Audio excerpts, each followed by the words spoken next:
میرے نبی نے فرمایا میرا امتی ہر گناہ کر سکتا ہے، 2 کبھی نہیں کرے گا، ایک جھوٹ کبھی نہیں بولے گا، ایک دھوکہ کبھی نہیں دے گا۔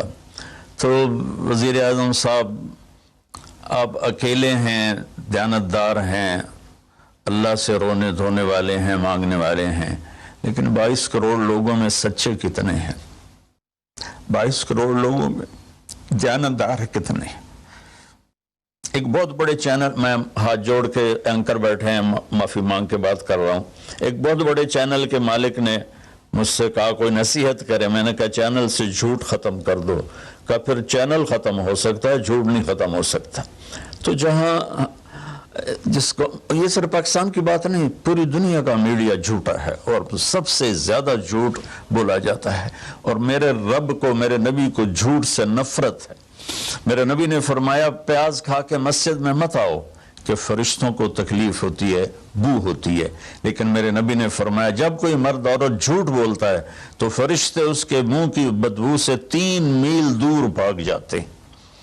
تو جھوٹ اور خیانت کے ساتھ ہم کسی آفت کا مقابلہ نہیں کر سکتے۔ آپ نے فرمایا صدق حدیث حفظ امانت، سچ بولنا چاہے جان چلی جائے، اور دھوکہ نہ دینا، مسلمان کسی کو دھوکہ نہیں دیتا ہے۔ تیسرا فرمایا حسن خلیقت، اپنے اخلاق اچھے کرنا، اور اخلاق کا سب سے اونچا مقام حیا ہے۔ اب میں کیسے بات کروں؟ میرے دیش میں حیا کو کس نے تار تار کیا؟ میرے دیش کی بیٹیوں کو کون نچا رہا ہے؟ ان کے کپڑے لباس مختصر کون کروا رہا ہے؟ یہ کس کے گردن میں یہ گناہ ڈالوں؟ میں مجرم ہوں، میں نے اپنی قوم کو نہیں سمجھایا، میں اللہ سے معافی مانگتا ہوں۔ لیکن جب مسلمان کی بیٹی بے حیائی کی طرف چل پڑے اور نوجوان بے حیائی کی طرف چل پڑے تو اللہ کی رحمت، سب سے زیادہ عذاب قوم لوط پر آیا کہ وہ بے حیائی میں ساری باؤنڈریز کراس کر گئے تھے، تو اللہ تعالیٰ نے ان پر 5 عذاب بھیجے۔ 5، کسی قوم پہ 5 عذاب نہیں آئے، ایک ہی عذاب آتا تھا، ان پر 5 عذاب آئے۔ تو تیسری بات میرے نبی نے فرمائی ہے کہ حیا والے بنو، حیا والے بنو۔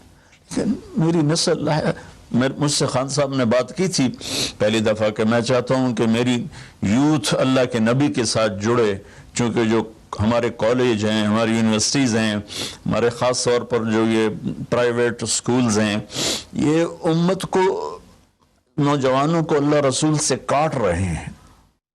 تو اللہ تعالیٰ یہ پہلا شخص ہے جس کے لیے میرے دل سے دعا نکلی جب اس نے کہا کہ میں نے آپ کو اس لیے بلایا ہے کہ میری قوم اپنے نبی کے ساتھ کیسے جڑ جائے۔ میں کیا بتاؤں، جب تک اس بے حیائی کو نہیں ہم روکتے، اور کوئی روک نہیں سکتا ہے، اندر سے نیت نہ ہو۔ سرنڈر ماڈل سکول میں میں نے میٹرک کیا ہے، ہمارے ایک وارڈن، میں ہاسٹل میں رہتا تھا، وہ آ گئے، نمازی تھے، انہوں نے نماز کی سختی کر دی، ہم بے وضو جا کے کھڑے ہو کر نماز پڑھ لیتے تھے، بے وضو، کیونکہ ڈنڈا انسان کو انسان نہیں بناتا ہے جب تک انسان اپنے من میں ڈوب کر پا جا سراغ زندگی۔ تو اگر میرا نہیں بنتا نہ بن، اپنا تو بن۔ یہ تو اپنے اندر دل دریا سمندروں ڈوبے کون دلان دیا جانے ہو، وچے بیڑے وچے جھیڑے وچے ونج مہانے ہو۔ میری قوم جھوٹ چھوڑ دے، میری قوم بددیانتی چھوڑ دے، میری قوم بے حیائی چھوڑ دے۔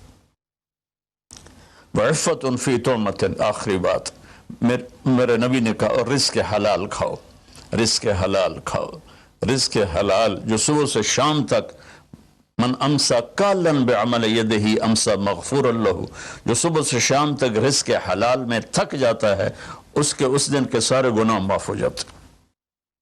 تو میں وزیر اعظم صاحب سے اپیل کروں گا کہ پوری قوم سے جیسے ڈونیشن مانگا ہے ایسی پوری قوم سے چلے۔ میں آپ کی طرف سے اپیل کرتا ہوں کہ کل یا آج رات رمضان کی آئے گی، ساری قوم 2 نفل پڑھے اپنے اپنے گھروں میں، اور ایک تسبیح لا الہ الا انت سبحانک انی کنت من الظالمین، جس کو یاد ہے پڑھ لے، جس کو نہیں یاد ہو استغفر اللہ کی ایک تسبیح پڑھ لے، اور پھر سب اللہ کے سامنے ہاتھ جوڑ کے معافی مانگے.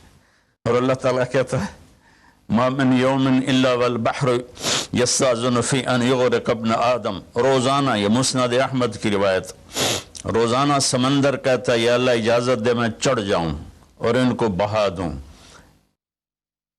والارض تستاذن فی ان تبتلعہ، زمین کہتی ہے اللہ مجھے اجازت دے میں ان بے حیاؤں کو نگل جاؤں، ان جھوٹوں کو، ان بدماشوں کو، اس مافیا کو میں نگل جاؤں. تو والملائکۃ تستاذن فی ان تعجلہ وتہلکہ، فرشتے اللہ سے کہتے ہیں یا اللہ تو ہمیں اجازت دے ہم ان کا صفایا کریں. میرا اللہ کہتا ہے دعو عبدی فانا اعلم بعبدی منکم، جاؤ جاؤ اپنا کام کرو، یہ میرا بندہ ہے اور میں جانوں میرا بندہ جانے. ان کان عبدکم فشانکم بہ، تمہارا بندہ ہے تو مار دو. ان کان عبدی فمنی ولی منی ولی عبدی، اگر میرا ہے تو میں انتظار کروں گا، میں انتظار کروں گا. پچھلی قوموں میں ایک طوائف نے کتے کو پانی پلایا تو اللہ نے اس کی بخشش کر دی، معاف. ہم تو مائل بکرم ہیں، کوئی سائل ہی نہیں، کوئی مانگنے والا تو ہو. ان چار چیزوں نے ہماری ہر چیز بکھیر دی، توڑ دی.